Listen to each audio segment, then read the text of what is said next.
మీ పెద్దవారికి నమస్కారం అండి. మా జాలారపల్లిపాలెం నుంచి ఏదో పోటీ వచ్చిందని చెప్పి ఆశపడ్డాం, ఉద్యోగాలు ఇస్తాను, తల్లి పిల్లలు పెంచుకుంటారని చెప్పి. అలాంటప్పుడు ఉద్యోగాలు కూడా ఇవ్వలేదు. మాకు కూడా ఏదో ప్యాకేజీలు కూడా ఇస్తానన్నాను. ఉచిత పోయిన వారికి సీనియర్ అయిపోయినా అది కూడా ఇవ్వలేదు. అందు గురించి అని చెప్పి మీ పెద్దవారికి మాత్రం శరణ చేసుకుంటున్నాం. మా మంది అయించి ఏదో కంపెనీ వాళ్ళు మాత్రం వదిలించి పోటీ వాళ్ళు కూడా వదిలించి మాకు ఏదో పావుల డబ్బులు అవకాశం ఉపకారం మాకు సరిపిస్తారని చెప్పి పెద్దవారికి మాత్రం నమస్కారం చేసుకుంటున్నాం సార్.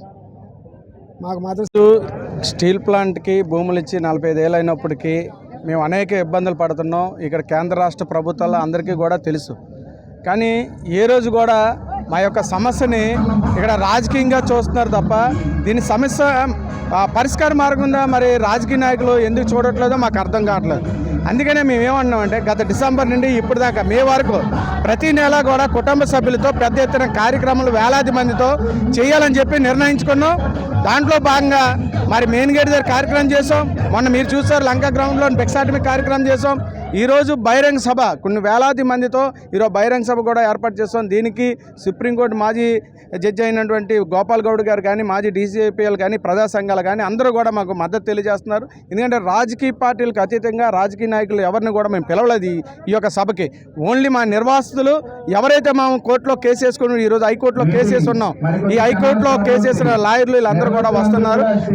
మేము కోరుకునేది ఏంటంటే మేము 10% నాయకులందరినీ ఒకటే కోరుకుంటున్నాం, మాకు దీని పరిష్కార మార్గం చూడండి, దీని పరిష్కారం దిశగా చూడండి అని చెప్పేసి మేము సీఎం గారు కానీ డిప్యూటీ సీఎం గారిని కేంద్ర ప్రభుత్వం మంత్రులకు కూడా అందరికీ కూడా, కానీ ఎప్పుడు కూడా దీని పరిష్కారం అని చూడలేదు. మీరు చూస్తున్నారు ఈ జనాలందరూ కూడా ఒక ఆశతో చూస్తున్నాం. 45 సంవత్సరాలు బట్టి ఒక ఆశ చూపిస్తున్నారు రాజకీయ నాయకులు. ఈరోజు చేస్తాం, రేపు చేస్తాం, నాకు నాయకత్వం వస్తే ఖచ్చితంగా మీ పరిష్కారం చేస్తానని చెప్తున్నారు. కానీ వాళ్ళకి నాయకత్వం వచ్చిన తర్వాత మమ్మల్ని పట్టించుకున్న పరిస్థితి లేదు. కానీ ఇది మారాలి. లేదనుకుంటే భవిష్యత్తులో మరి ఏదైతే రాజకీయ నాయకులు మా దగ్గర ఓట్లు అడిగి ఈరోజు గద్దెమిక్కారో మీ ఇంట్ల మీద మీ ఆఫీసుల మీద కూడా దాడి చేస్తామని చెప్పి ఈ సభ ద్వారా మేము హెచ్చరిస్తున్నాం. మీరు ఏం కోరుతున్నారు ఈ ధర్నా ద్వారా? మాకు ఏం కోరుతున్నామంటే మాకు భూములు పొట్టలు ఎన్ని తీసేసి మాకు ఆరుపాడైనా ఇన్ని సంవత్సరాలు పెట్టి ఒంట్లో ఉంటున్నాయి, పలసకారం చేస్తానంటున్నారు, చేయడం లేదు. ఉన్న కూలి పనులు కూడా తీసి పరిచేశారు, వాళ్ళు భవిష్యత్తులు కూడా లేవు.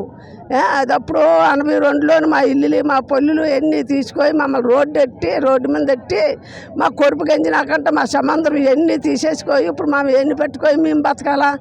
అలాంటిది మాకు తీసిన గామ మా ఊరన్నా మాకు ఇవ్వాలా?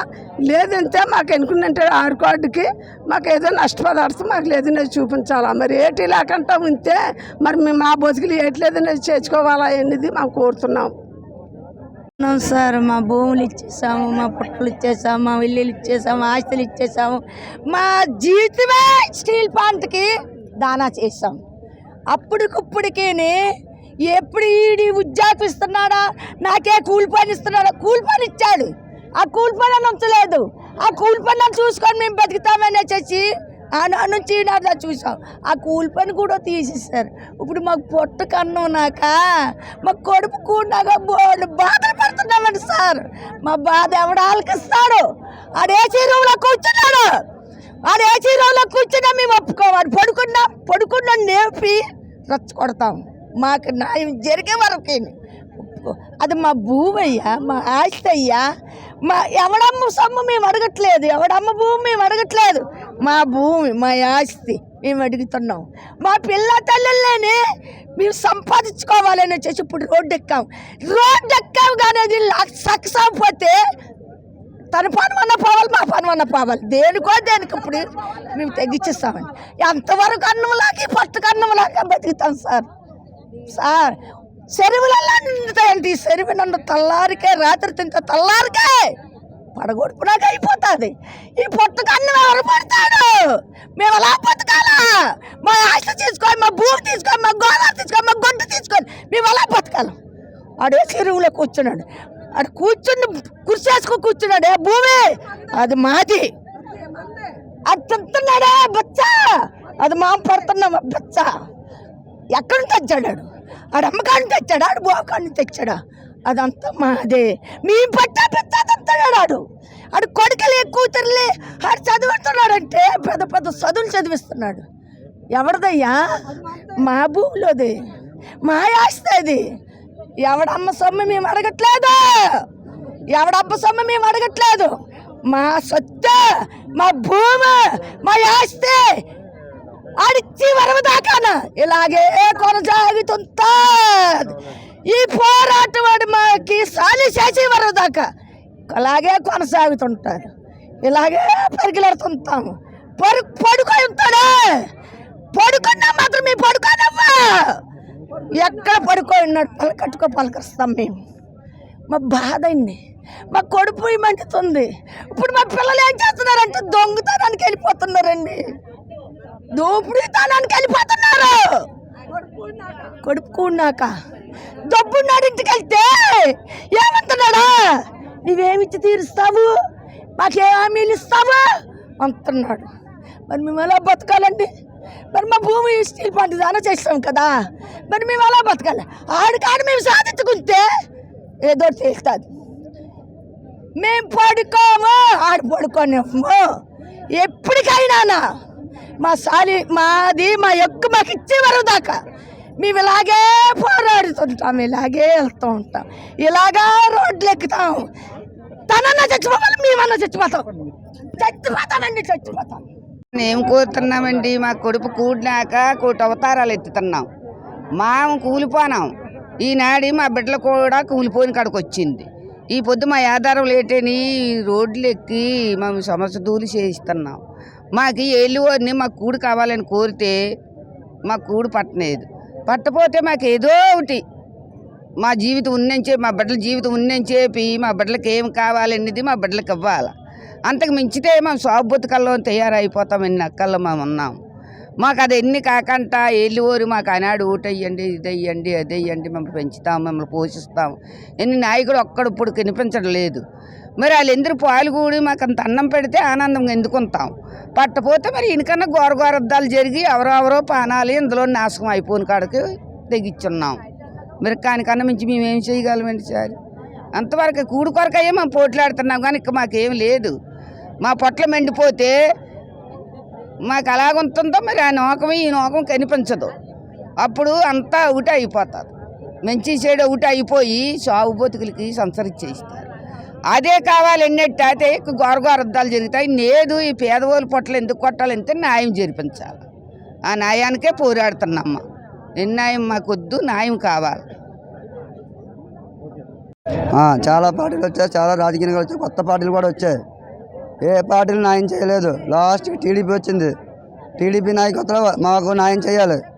స్టీల్ ప్లాంట్ భూములు దగ్గర 16,000 కోట్ల ఎకరాల భూమి ఇచ్చాం స్టీల్ ప్లాంట్ కట్టడానికి. మాకు మాత్రం కుటుంబానికి 107 గజాలు స్థలం ఇచ్చారు. ఇల్లు కట్టుకోవడానికి 107 గజాలు ఇచ్చారు. ఆ ఇల్లు అన్నీ పడిపోయాయి.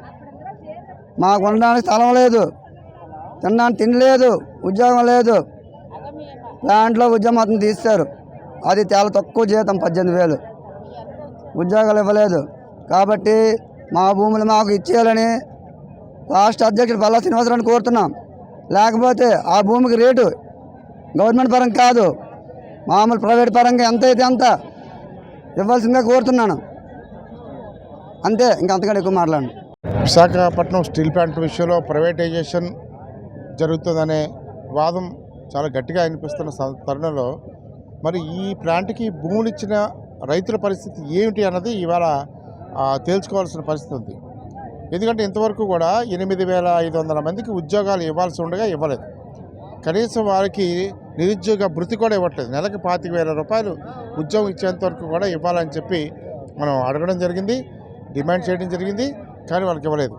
ఇవాళ ఆ పరిస్థితులు ఉన్నప్పుడు ఈ ఎవరైతే భూములు ఇచ్చారో ఆ రైతాంగం తాలూకా వారసులు ఇవాళ పాచి పని చేసుకుని బతకాల్సిన పరిస్థితి.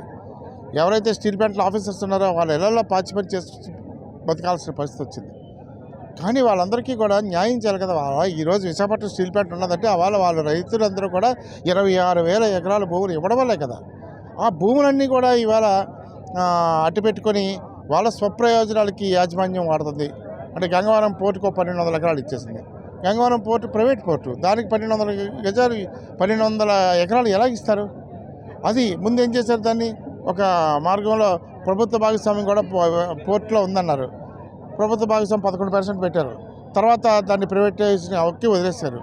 మొత్తం ఆ భూమితో సహా మొత్తం హక్కులన్నీ కూడా గంగవరం పోర్టుకు వచ్చినాయి.